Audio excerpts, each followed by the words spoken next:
Some days don't just happen, they divide history. One moment, the world is smiling. The very next, everything is shattered. November 22, 1963 was that moment. Crowds cheered in Dallas, cameras flashed, and then a sound tore through America. For the nation, it was shock. For Jacqueline Kennedy, it was the instant her world ended and a lifetime of private grief began. But what the world saw was only the surface. What happened next was darker, more haunting, and kept hidden for decades. Stay with me, because this story changes everything. She was not only a first lady. She was not only the woman in the pink suit.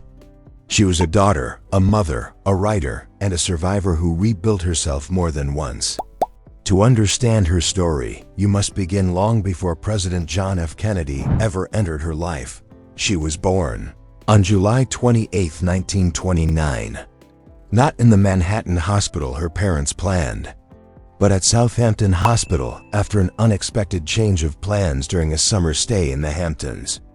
For 2 weeks she was simply listed as baby girl Bouvier. Her father, John Blackjack Bouvier III, was a charming and risky Wall Street figure. Her mother, Janet Norton Lee, belonged to a powerful banking family. On the surface, it looked like a fairy tale: childhood horses, country estates, and elegant gatherings. But behind the polished photographs were the first quiet fractures of family life. Her early religious milestones took place at St. Ignatius Loyola Church in Manhattan. That church would anchor her entire journey: baptism, confirmation, and eventually her funeral. Even as her world changed, that building remained constant, a silent witness to her life. She began horseback riding at the age of 3. By 5, she was competing and winning at the Devon Horse Show. Newspapers praised the talented little girl, but horses meant more to her than trophies. They were refuge. While adults whispered about money problems, drinking, and rumors surrounding her father, she escaped into fields and stables.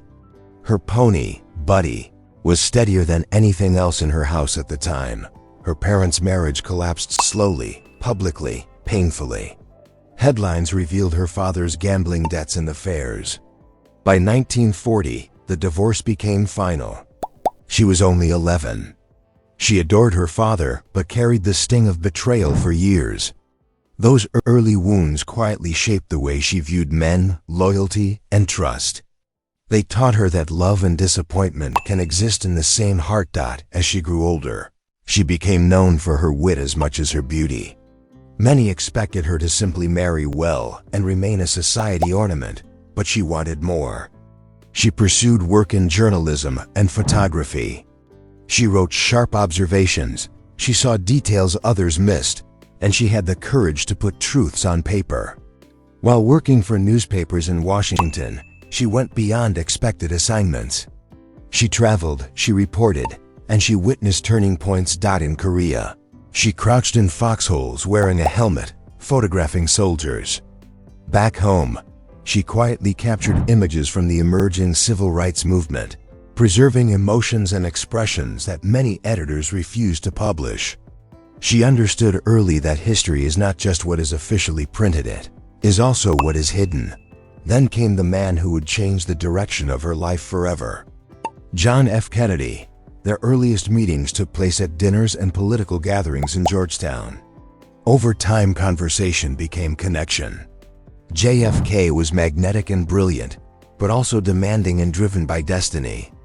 When he proposed, she understood entirely what she was stepping into. She was not just marrying a man. She was marrying public life, scrutiny, and relentless responsibility.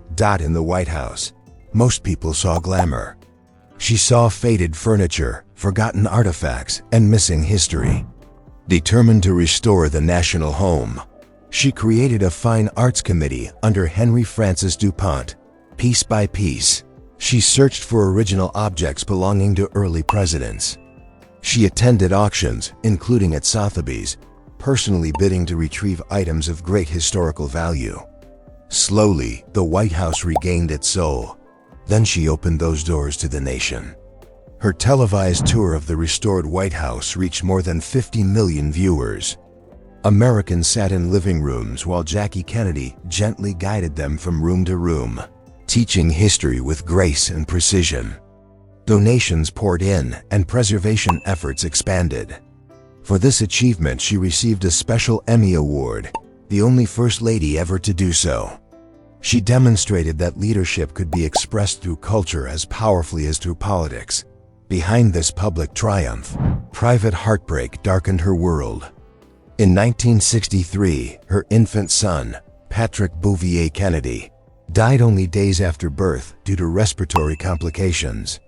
She grieved not only as a First Lady, but as a mother whose arms were suddenly empty. At the same time, she battled Addison's disease, often exhausted, but still appearing composed. She continued to edit the official White House guidebook, personally revising sections on historic rooms and objects to ensure accuracy. Even while mourning, she worked to give the nation a legacy. Then came Dallas, the pink Chanel-style suit, the motorcade, the waving crowds, the gunshots. One moment she was smiling beside President Kennedy. The next, blood covered her clothes. In the chaos that followed, the world watched stunned images. Inside Parkland Hospital, she held her husband's hand long after the doctors could do no more. She whispered, "I love you," to him repeatedly, refusing to let go. Even when everything around her collapsed into shock, she refused to change her blood-stained suit. When asked why, she answered with chilling clarity, "I want them to see what they have done." That suit, preserved but sealed, remains locked in the National Archives until the year 2103. It has become one of the most haunting symbols in American memory. Just days later, she planned the funeral herself. She insisted on a riderless horse named Black Jack. She demanded an eternal flame at Arlington National Cemetery, and she lit it herself. More than 1 million people lined the streets of Washington, D.C., and millions more watched on television. She walked with unimaginable composure, but the cost was carved into her spirit. After the assassination, trauma did not fade. She described hearing the gunshot in her dreams for years. Today, we would call it post-traumatic stress. She withdrew from much of public life, protected her children Carolyn Kennedy and John F. Kennedy Jr., and tried to build meaning out of loss. She later remarried, joining Aristotle Onassis on his private island of Scorpios. The marriage brought financial security but stirred controversy. Photographs published in magazines like Hustler invaded her privacy and intensified public scrutiny. At the same time, she experienced complicated personal relationships, including a long emotional connection to John Warnick, the architect who designed JFK's grave. She carried guilt, love, grief, and strength all at once. In New York, she created an entirely new identity. She became a respected book editor at Viking Press and later Doubleday, helping publish nearly 100 works, memoirs, histories, and art books. She was instrumental in the campaign to save Grand Central Terminal from demolition, proving again that she was a guardian of cultural memory. She did not want to be a symbol. She wanted to do purposeful work. She raised Caroline and John Jr. with fierce devotion, remembering too clearly the price of visibility. She avoided interviews, avoided spectacle, and chose instead classrooms, manuscripts, and quiet offices lined with books. Yet the nation never stopped watching her, never stopped seeing her as the woman who walked beside grief with unshakable grace. Years later, new testimony from Secret Service agent Paul Landis reopened questions about Dallas and the bullet that changed history. His statements reignited debates, but for her the argument had always been irrelevant. The essential truth never changed. A husband died, a father was lost, and the sound of that day never truly left her mind.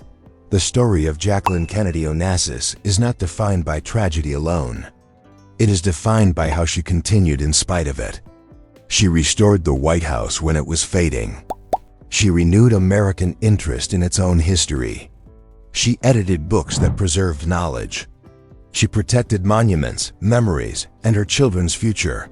She was elegance, yes, but she was also endurance. She was the riderless horse moving forward when standing still seemed easier. She was the quiet voice that preserved culture while carrying her own heartbreak. She proved that grace is not the absence of suffering. Grace is walking through suffering without letting it harden your heart. Her journey began in Southampton and traveled through Georgetown, Washington, Dallas, and New York, touching the entire world. But its message is human at its core. She loved, she lost, and she rebuilt herself with courage. The flame she lit still burns today. This was the life she could never escape, yet somehow rose beyond. Thanks for watching. Don't forget to like and subscribe.